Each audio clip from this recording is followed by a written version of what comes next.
Okay, so good evening, everybody. So in this talk, I would like to show you why it's important to take inspiration of the brain to build computers that consume very little power when they run artificial intelligence algorithm. And I would like to explain you how this led me with my team to develop nanosynapses and nanoneurons. So in the brains, biological neurons emit electrical spikes, and then these spikes go through synapses until they reach other neurons and trigger other electrical spikes. Synapses are going to regulate the signal transmission between neurons. A strong synapse is going to let the spikes go through, and a weak synapse is going to stop them. Today, the flagship algorithm of artificial intelligence are called artificial neural networks. And so they are roughly inspired from our brain. In these mathematical models, the circles that you see on the screens are the neurons, and the arrows that connect the neurons are the synapses. Neurons are globally imitated by some mathematical functions, and synapses are imitated by some factor called synaptic weights. So if here you have a formula where X are the signals of neurons, and synapses are this factor W that multiplies this signal. So if W is 0, you see that the signal does not propagate. If W is strong, you will have a good propagation. In artificial neural networks today, the process of learning is done by adjusting these synaptic weights until the desired solution is obtained. There's a difficulty here, is that there are huge numbers of synaptic weights. You need a lot of them in order to perform an important task. So to give you an order of magnitude, in our brain, we have about 100 billion neurons and 10,000 times more synapses. And so the trend today in our algorithms is to increase strongly this number of synaptic parameters. This is what you see in this graph. As a function of years, the number of parameters is increasing exponentially. Neural networks models are not new. In fact, they were invented already in the 40s. For example, you see here the model of McCulloch and Pitts, and you see that the structure of the neural network was exactly the same. So what happened recently is that what evolved is the hardware on which these algorithms run. So in the years 2000,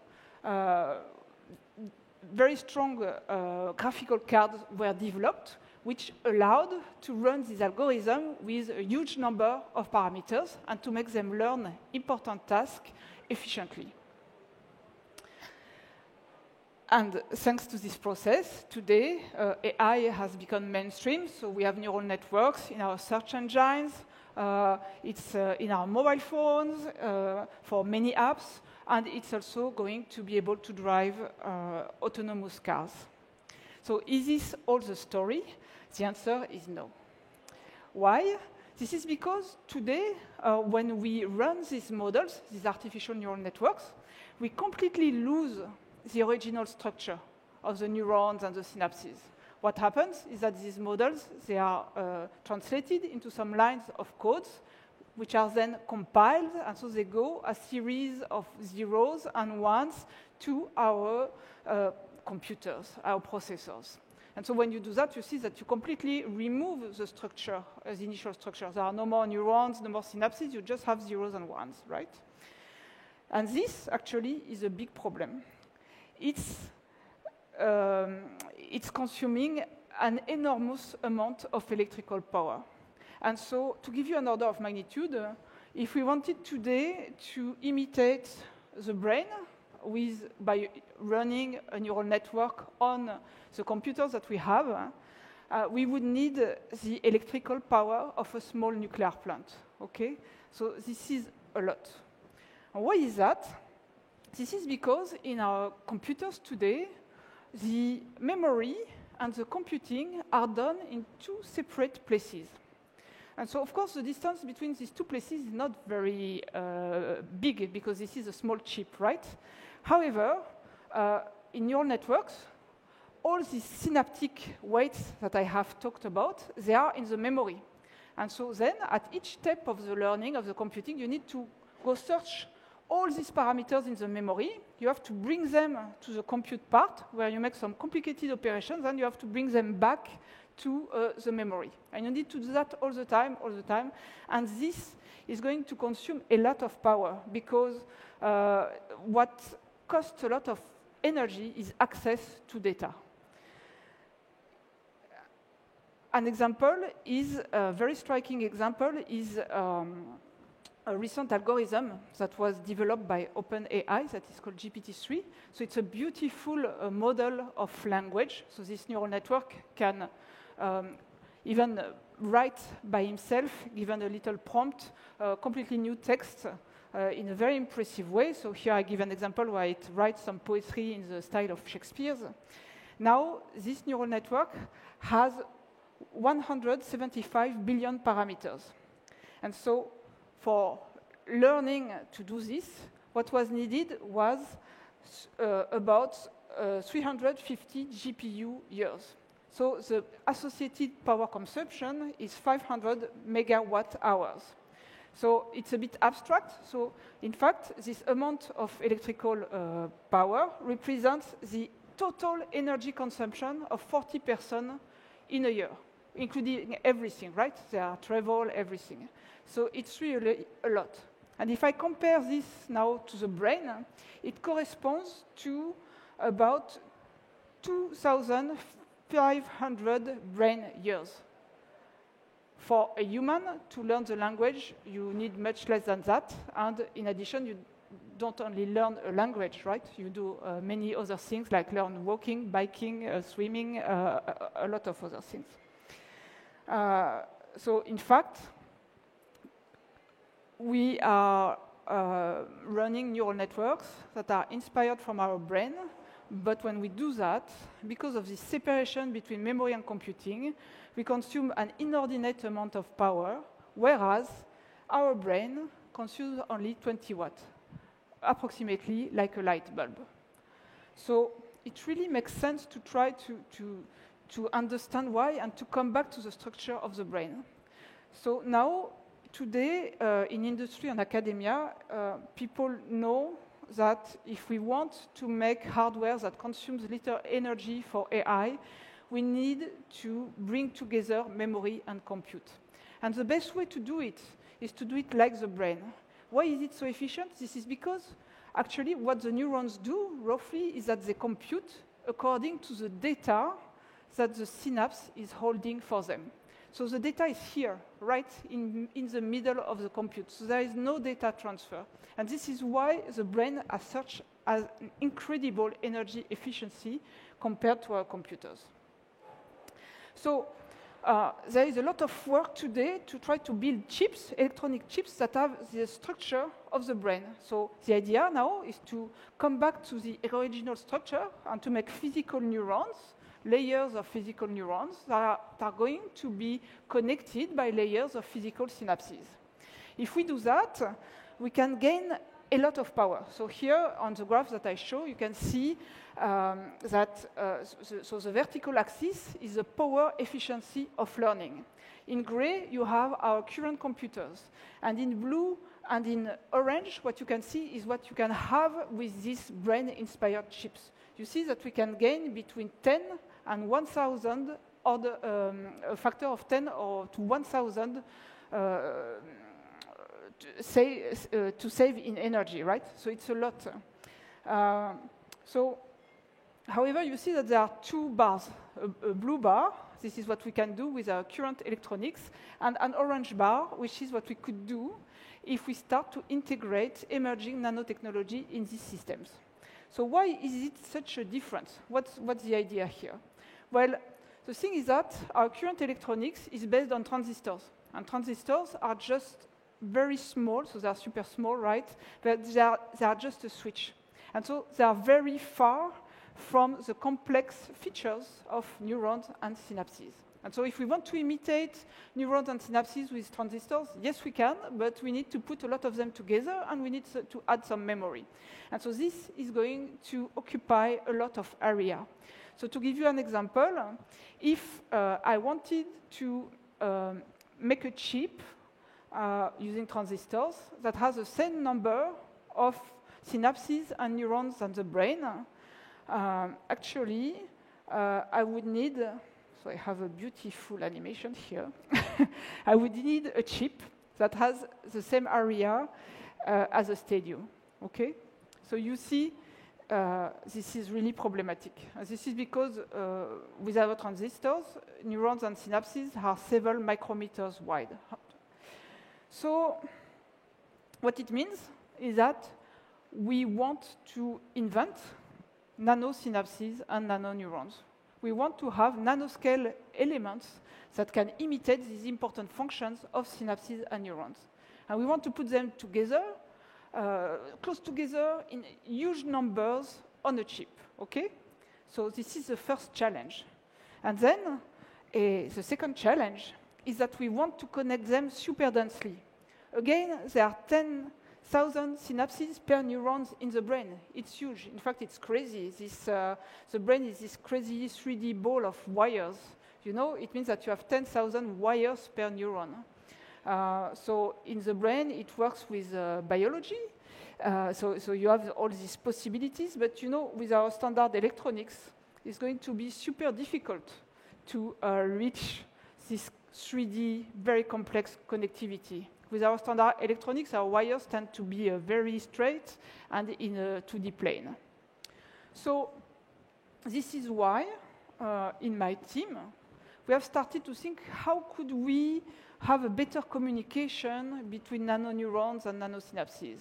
And we thought, well, maybe it's not a good idea to just rely on wires. Why don't we try to complement wires with some radio frequency communications between neurons and synapses? After all, we are all connected through radio frequencies with our mobile phones, right? So it's a very good way to connect billions of objects, of persons together. So we thought, well, maybe we could try to do that. But for this, we need to invent radio frequency nanoneurons and radio frequency nanosynapses, okay? And so this is what we did. So how did we do that? We used a technology that is called spintronics. So spintronics relies on the use of nanomagnets. So our nanoneuron, or the object we are using, is a very tiny cylinder. It has a diameter of 100 nanometers, so that's like 1,000 times smaller than the width of one of your hairs. It's composed, so it's a sandwich. You have two magnets, and in between you have an insulator. Okay? So what happens is that so this small cylinder has some electrodes to bring some current. And when you send some current in this small cylinder, what happens is that you can see the top spin as a compass, right? As the needle of a compass. And so each time I put some electrons in this cylinder, it goes through the first magnet. From this, the electrons get some spin, and then this spin is transferred to the top magnet, and the needle of the compass is rotating. And this is a magnetoresistive element. So each time I have the rotation of the needle of the compass, if I measure the voltage across this small device, I have an electrical spike, just like neurons, okay? And so it emits like that, it oscillates, and each time I have an electrical spike. And what is really interesting here, so you see I imitate neurons because I have these voltage spikes, and what is interesting here is look at the time scale.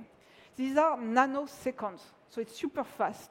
Actually, it means that this neuron, the frequency is 100 megahertz, so this is radio frequency. It can take information in the form of the current that I send, and it can broadcast the result of the operation through radio frequencies. What we did in the last years is that we have shown first that such a nanoneuron was a very good artificial neuron. Despite its small size, we showed that it can be used in hardware to perform some tasks. So the first thing that we did is that we used one of these neurons to imitate an array of 400 neurons. So I cannot explain the procedure, but we showed that this neuron, this nano neuron, could recognize spoken digits pronounced by different persons, despite of the fact that they have a different accent. And what was important is that it could do it with the same precision as a software program. Then we showed that these neurons could communicate through radio frequencies, only with 4 neurons.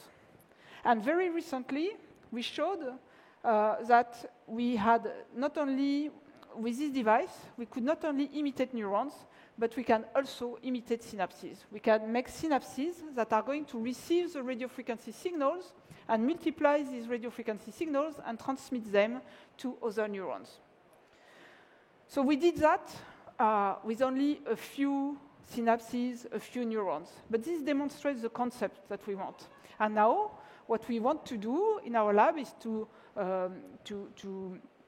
collaborate with industry and to build a chip that is based on these radio frequency synapses and neurons, and that could learn to perform AI tasks, artificial intelligence tasks, with an energy divided by 100 to 1,000 compared to our standard computers. And we hope that by doing that, not only can we reduce the energy, the electrical consumption of artificial intelligence, but we could also open the path to embedded applications where it's useful to have a small chip on a device that you can bring with you and that can learn data from the environment where you are. Okay. Thank you very much for your attention.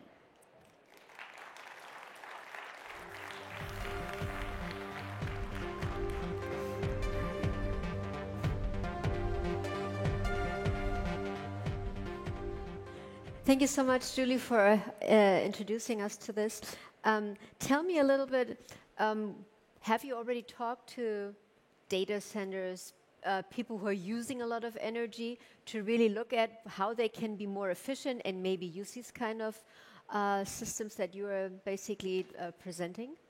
So it's so what we are still doing fundamental research, right? So you see, we have very little number of neurons and synapses, but we want to make a big chip.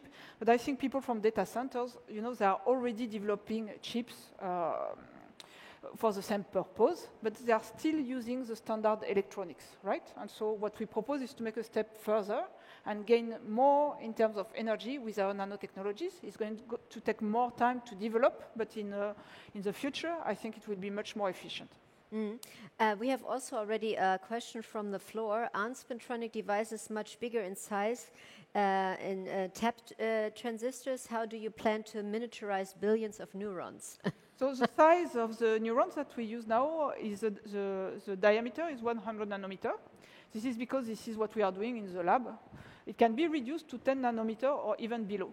What is important is that you have to understand that this is not equivalent to one transistor. With our 10 nanometer device, we imitate a neuron. You cannot with a transistor. In order to imitate a neuron with transistor, you are going to need to assemble together hundreds of transistors or even more. And so the size of neurons made with transistors is more like 10 micrometers in diameter. So there is a factor. It means that our nanoneurons are 1,000 times smaller than what you can do with transistors. And we have another one coming up right now. Is this new neuron easily built with the same silicon technology that exists today? Yes, very good question. So this technology has matured considerably in the last years, and so today it's becoming a standard process in the major foundries. So they are already, because these are the same device as for magnetic memories, so you already have prototypes of gigabits of these memories, so it means that you can put billions of such devices connected via transistors on a chip. So, yeah. And what is your vision to reconcile with traditional computing other than the AI? So many people think that the future will be to have traditional computers that are super good for high precision computation and combine them with accelerators dedicated to AI. This is already the trend that we are seeing for our mobile phones today. Yeah.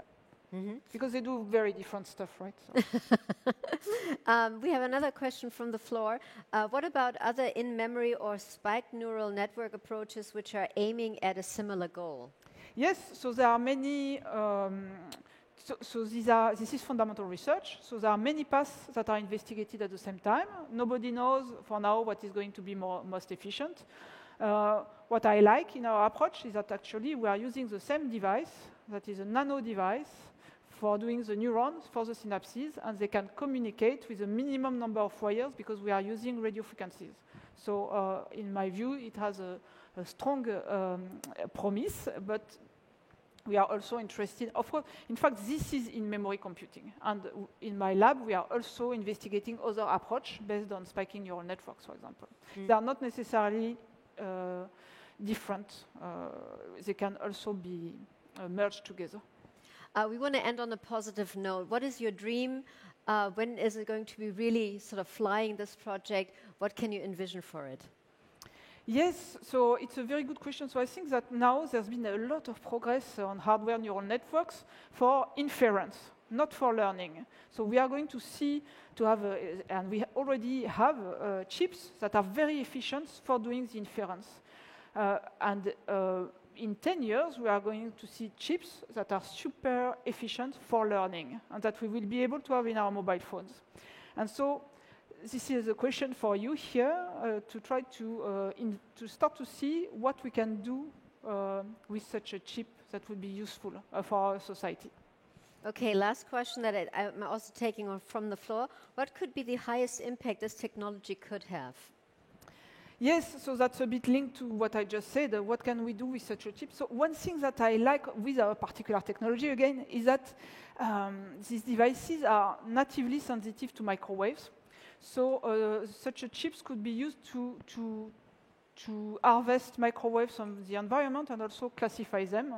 One thing that we are doing that I like very much is we are collaborating with a startup in Italy to see if we can, using our device, directly classify signals from their.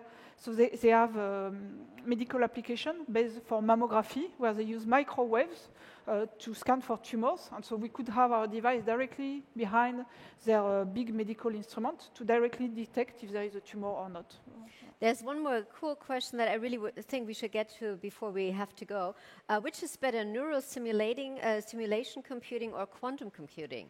Ah, very nice question. Very nice question. So it's true that today there are two paths for the future of computer. You have quantum computers and you have brain-inspired computers. And they may seem radically different because in quantum technology, you are going to low temperature to remove all noise, be super precise, and solve some kind of problem. In brain-inspired computing, we are taking inspiration of the brain, which is able to evolve in a very noisy environment and to do pattern recognition, which are different tasks. But actually, today, these two branches that seem to be parallel are merging as well, because actually, the power of quantum computing is to, well, if you have n qubits, you have a state space of 2 to the n states. So qubits okay. The idea is that you can use qubits to emulate super large neural network if a neuron is equal to a state.